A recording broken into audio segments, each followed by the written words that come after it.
All right, so you brought some fascinating stuff for us to look at today.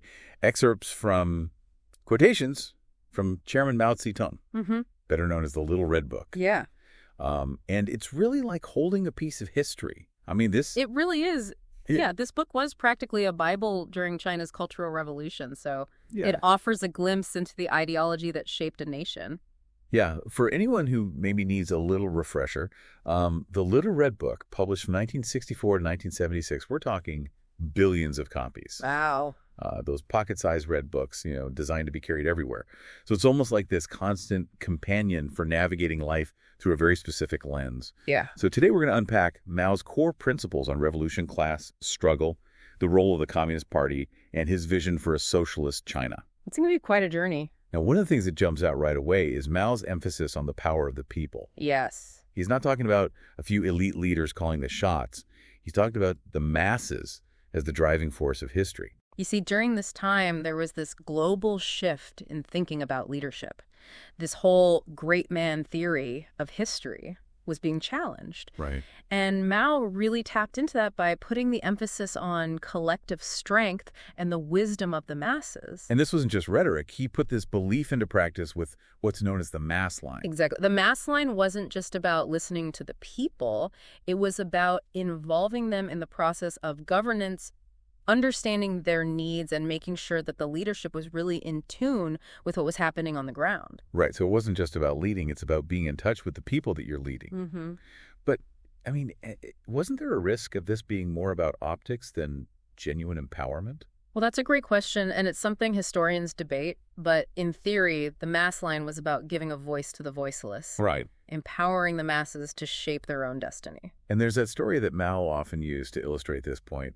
The foolish old man who removed the mountains. Ah, precisely. I love that story. It's about this old man who decides to move these two massive mountains that are blocking his village. Yeah. Everyone thinks he's crazy, but through sheer persistence and the help of his sons and grandsons, they eventually succeed. So it's a metaphor for the impossible becoming possible through collective effort and this can-do spirit. Exactly. It embodies Mao's belief in the power of the people to overcome seemingly insurmountable challenges through sheer will and determination. Right. It's about harnessing the energy of the masses for a common goal.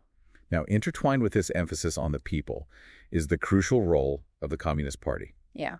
Mao saw the party as the indispensable leader of the revolution, the core of the Chinese people. He states very clearly, without the efforts of the Chinese Communist Party, without the Chinese communists as the mainstay of the Chinese people, China can never achieve independence and liberation or industrialization and the modernization of her agriculture. Wow. So for Mao, the party wasn't just a political organization. It was the vanguard of the revolution, the force that would guide China toward socialism. And he placed immense importance on the party's ideology, its understanding of history, and its connection to what he called the practical movement. Right. It wasn't just about these lofty ideas. It was about translating those ideas into action. But didn't this create a potential concentration of power? I mean, how did he address the risk of the party becoming too dominant? That's a question worth pondering.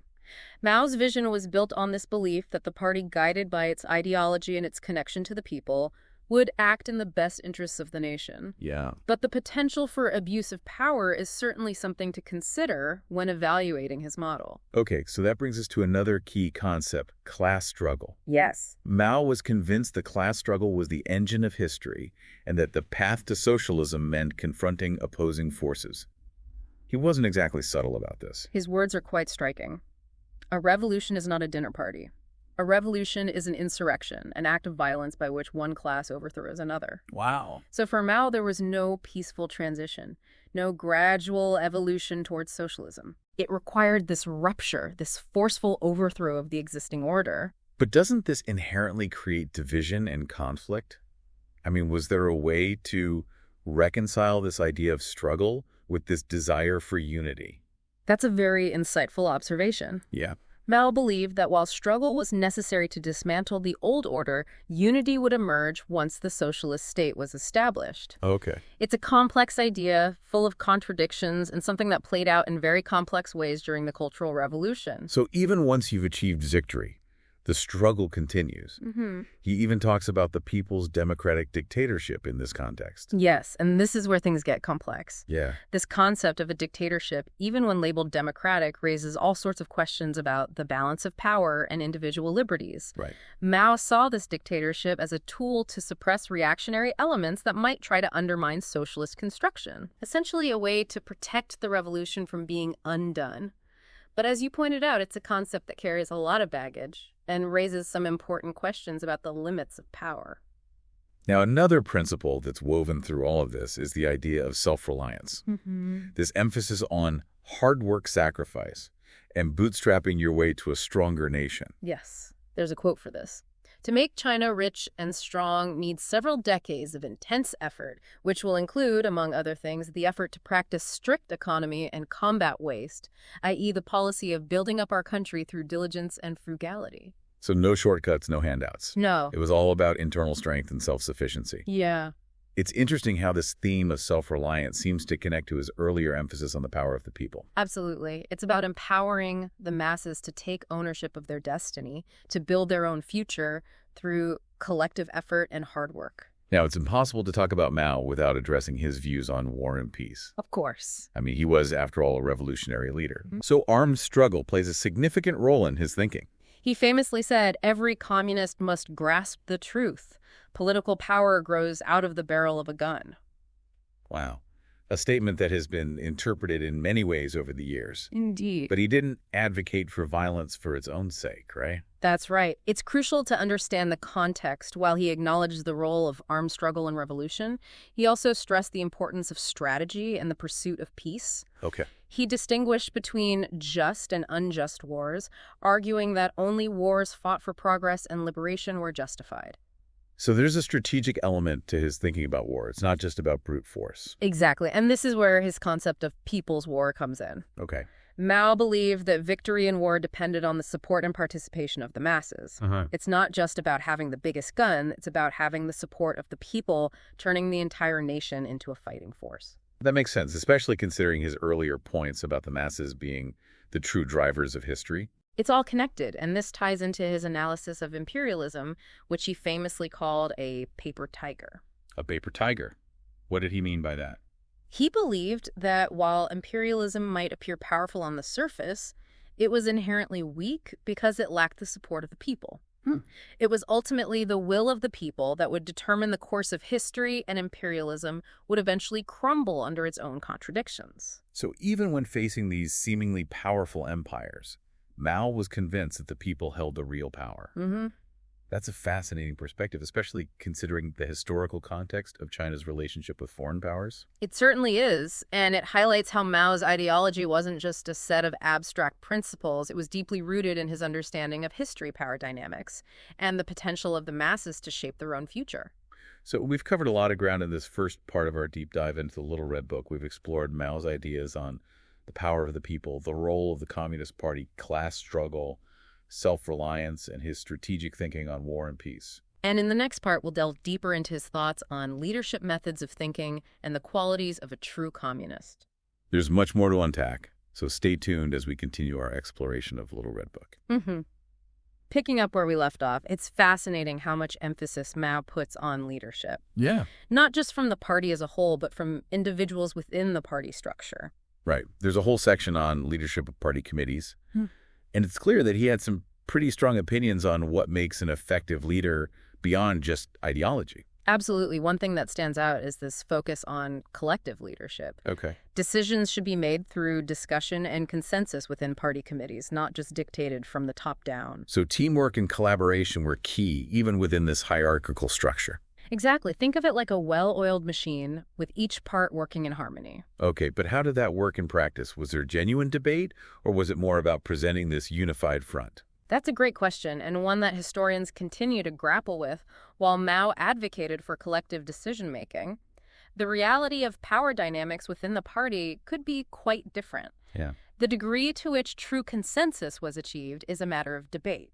It's always fascinating to see how these ideals play out in the messy reality of politics. Exactly. Now, alongside this idea of collective leadership, Mao also stressed the importance of staying connected to the people. Right. He believed that party leaders needed to be in touch with the masses, understand their needs and concerns, and make sure their policies were actually benefiting the people. That mass line concept we talked about earlier. It keeps coming back. It does. It's a central thread throughout his thinking. For Mao, it wasn't enough to just have the right ideology. You had to have your finger on the pulse of the people to understand their lived experiences and make sure that your actions aligned with their needs. But didn't this also create a potential for manipulation? I mean, couldn't this emphasis on connecting with the masses be used to control them? That's a sharp observation, and it's something that critics of Mao have often pointed out. The line between genuine empowerment and subtle manipulation can be blurry. Right. And it's something to consider when evaluating his leadership style. Now, this emphasis on staying grounded and connected to the people also relates to another point he makes about leadership, the importance of self-criticism. Oh, absolutely. Mao believed that leaders should be willing to acknowledge their mistakes, learn from them, and constantly strive to improve, which is easier said than done, especially when you're in a position of power. Right. So did Mao actually practice what he preached in this regard, or was it more of a theoretical ideal?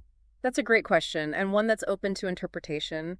There's certainly evidence that Mao engaged in self-criticism, at least at certain points in his career. Okay. But there's also a debate about how genuine and consistent this self-criticism was. Yeah, it's a complex aspect of his leadership that's worth exploring further. It seems like there's always this tension between the ideals he espoused and the realities of how those ideals were put into practice. That's a very insightful observation, and it's something that's true of many political leaders throughout history. Yeah. Bridging the gap between ideals and reality is a constant challenge.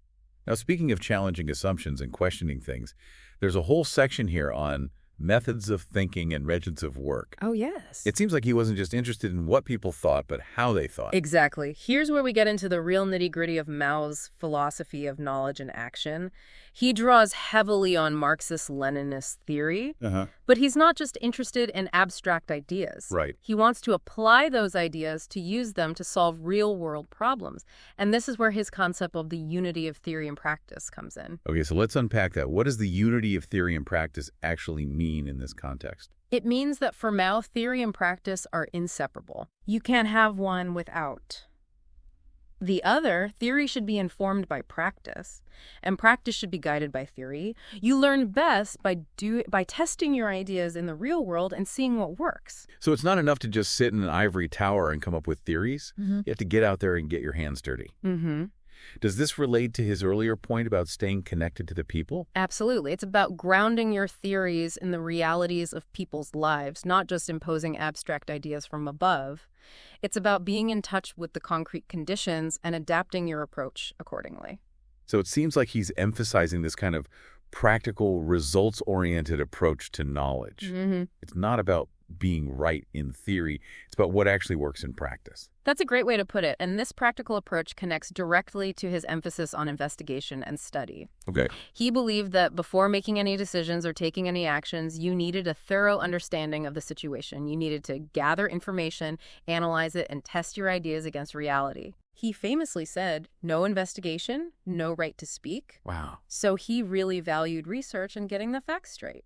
But doesn't that seem to contradict his earlier emphasis on intuition and the wisdom of the masses? I mean, wasn't he advocating for a more instinctive, emotional approach to revolution? That's a perceptive observation, and it highlights the inherent tensions within Mao's thought. Yeah. He valued both careful analysis and intuitive understanding, both scientific inquiry and the wisdom of experience. Right. It's a complex interplay of different modes of thinking, and it's something that scholars continue to debate. So it's not about rigidly adhering to one method, but rather finding a balance between different approaches. Exactly. It's about adapting your methods to the situation at hand, and this ties into his broader philosophy of dialectical materialism. Dialectical materialism, that sounds like a mouthful. It can be a complex concept, but in essence, it's a way of looking at the world that emphasizes change, contradiction, and the interconnectedness of everything. It's about understanding that things are in constant flux, that nothing is static or absolute. Think of it like a river constantly flowing and changing, never the same from one moment to the next. Okay, so it's about embracing change and seeing the world as this dynamic, interconnected system. But how did Mao apply this abstract philosophical concept to the practical challenges of leading a revolution and building a nation? That's a great question. For Mao, dialectical materialism wasn't just an abstract theory. Right. It was a tool for understanding and navigating the complexities of the world. It informed his approach to everything from military strategy to economic policy. Interesting. For example, his concept of contradictions, the idea that within every system there are opposing forces that drive change, was central to his analysis of class struggle and his belief in the necessity of revolution. So it's about identifying these inherent tensions and using them to drive progress. Exactly. It's about understanding that change doesn't happen in a linear fashion, but rather through this process of struggle and resolution. And this idea of embracing change and contradiction ties back to his earlier point about self-criticism. Right. If you're always trying to defend the status quo, you're never going to be able to see your own flaws or make any real progress. So it's about being flexible, adaptable, and willing to constantly evolve your thinking. It's not about clinging to dogma, but rather engaging in this dynamic process of learning and growth. Precisely. And this brings us to another concept that pops up in this section that I think is worth exploring, the idea of correcting mistaken ideas. It sounds like he's talking about more than just factual errors. Is he getting at something deeper here? You're right. This is about more than just correcting factual mistakes. It's about challenging our own biases and blind spots, about being willing to confront our own limitations. Mao saw this as an ongoing process, a constant struggle against complacency and dogmatism. So being open to new information, revising your beliefs in light of new evidence, constantly questioning your own assumptions. Exactly. And he believed that by acknowledging and correcting our mistakes, we could become more effective leaders, better able to serve the people. But how do you reconcile this emphasis on self-criticism with his earlier point about unity? Doesn't questioning everything threaten to undermine cohesion and create division? That's a great question, and one that gets at the heart of the tension between critical thinking and maintaining unity. How did Mao navigate that delicate balance? Right. That's something historians continue to debate on the one hand. Mao clearly valued unity and discipline within the party, Right. but he also recognized that there would always be differences of opinion. He argued that these differences should be addressed through open and honest discussion with the goal of reaching a consensus that would benefit the party and the people. So it's okay to disagree as long as you're ultimately working towards a common goal. Exactly. And that this process of debate and dissent could actually strengthen the party by exposing weaknesses and refining its ideas. Precisely, he believed that the best way to achieve unity was through discipline, but not the kind of blind obedience we might associate with authoritarian regimes. He saw discipline as a form of self-discipline, a commitment to the party's principles and goals. So it's about internalizing the party's values and acting in accordance with them, not just blindly following orders, but how do you ensure that this self-discipline doesn't devolve into unquestioning loyalty or even fanaticism? That's a critical question, and it's one that's relevant not just to Mao's leadership, but to any system that relies on individual commitment to a collective cause. The line between dedication and blind faith can be blurry, and it's something to consider when evaluating the potential pitfalls of this kind of leadership model. It seems like there's always this need for vigilance, for constantly checking and rechecking your own motives and ensuring that you're not straying from the original principles. Absolutely, and that brings us back to Mao's emphasis on self-criticism. Right. It's not just about correcting specific errors, it's about cultivating a mindset of constant self-reflection and self-improvement. So it's an ongoing process, a lifelong journey of learning and growth. It's not about achieving perfection, but rather striving for continuous improvement. Exactly. And that's one of the most intriguing things about Mao's thought. While he was certainly a revolutionary leader who advocated for radical social change, he also placed a lot of emphasis on personal transformation. He believed that in order to change the world, you first had to change yourself. And that's a message that continues to resonate with people today. It's about taking responsibility for your own growth and development, recognizing that you're not a finished product, but rather a work in progress. Absolutely. Whether you agree with all of his ideas or not, there's no denying the power of his call for self-awareness, self-improvement, and a commitment to serving something larger than yourself. And in the next part of our deep dive, we'll continue to explore these themes as we delve into Mao's writings on the qualities of a true communist, the role of youth and women in the revolution, and his vision for a vibrant socialist culture. There's so much more to uncover in this little red book. So we've been exploring some pretty complex ideas in the Little Red Book, but I'm kind of curious to get into the more personal aspects of Mao's vision. Yeah. Like what did he consider the ideal qualities of a true communist? Well, it's interesting you say that because he dedicates a whole section to this very topic. Oh, really? Outlining several key traits Yeah. that go beyond just understanding the ideology. Yeah, the section on communists, right? And it's not just about intellectual grasp.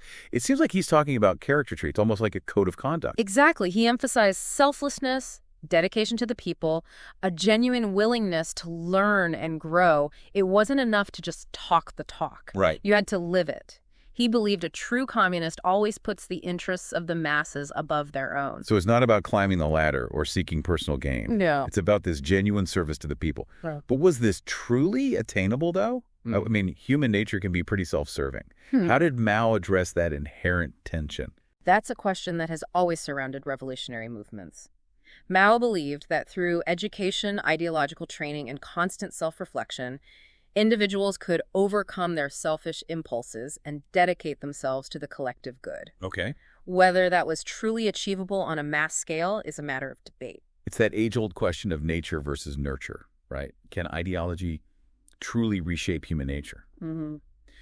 Fascinating now, beyond these individual qualities, he also talks about the role of specific groups in the revolution, particularly young people and women. He saw young people as a vital force for change, full of energy, less bound by tradition, and more willing to challenge the status quo. Makes sense. He dedicated whole sections to youth and women, highlighting their unique contributions to building a socialist society. So it's about harnessing that youthful energy and idealism, channeling it towards the revolutionary cause. Yeah. But didn't this put a lot of pressure on young people to conform to a specific ideology? Was there room for individual expression within this framework? That's a valid point, and it's something that played out in complex ways during the Cultural Revolution. While Mao encouraged young people to be active participants in the revolution, there was also a degree of ideological control and pressure to conform to the party line. Right. The balance between individual expression and collective unity was a delicate one. It seems like that tension between individual and collective runs through a lot of his thinking. It does, and it's a theme that resonates far beyond Mao's specific context now with regards to women. Mao recognized the historical oppression they had faced under traditional Chinese society, advocating for their full participation in building a new socialist China. So more egalitarian vision, at least in theory. Yes. But how did those ideas translate into actual policy and social change? Was there genuine progress towards gender equality during this period? That's a complex question, and one that historians continue to debate while Mao's writings espoused equality and empowerment for women. The reality on the ground was more nuanced. There were certainly advances in areas like education and employment, but traditional gender roles and patriarchal structures persisted. It's always fascinating and sometimes frustrating to see how these grand ideals play out in the messy reality of daily life. Absolutely. The gap between rhetoric and reality is a recurring theme in history. Now, shifting gears a bit, I'm curious to explore Mao's views on culture and art. Did he see them as purely aesthetic pursuits, or did they play a more functional role in his vision for a socialist society? He definitely wasn't a proponent of art for art's sake. There's a whole section in the Little Red Book on culture and art where he lays out his vision for a revolutionary culture that serves the people. So art is a tool for social change, a way to promote the values and ideals of the revolution. Did this lead to a kind of artistic censorship, though? Were artists free to express themselves, or were they expected to conform to a specific style or message? That's a crucial question, and one that gets at the heart of the debate surrounding Mao's cultural policies. While he advocated for a vibrant and diverse socialist culture, there was also a strong emphasis on aligning art with the goals of the revolution. The degree to which artistic freedom was curtailed is a matter of historical interpretation. It seems like finding that balance between creative expression and ideological conformity was a constant challenge. It certainly was, and it's a tension that continues to play out in societies around the world. Now, I can't help but notice this recurring theme throughout the Little Red Book, this importance of study. Yeah, It pops up in almost every section. You're absolutely right. He dedicates a whole section to study, emphasizing continuous learning and self-improvement as essential for both individuals and the party as a whole. So it's not enough to just embrace the ideology. You have to constantly engage with it, study it, deepen your understanding. Right. But was there a danger of this becoming rote memorization or dogma? I mean, how did he ensure that people weren't just parroting the party line without truly understanding it? That's an important point. While Mao certainly emphasized the study of Marxist-Leninist texts and party doctrine, he also encouraged critical thinking and the application of theory to practice. Right. He wanted people to engage with ideas actively, to challenge assumptions, and to constantly refine their understanding. So it's about more than just absorbing information. It's about internalizing it, making it your own, and using it to navigate the complexities of the world. Exactly.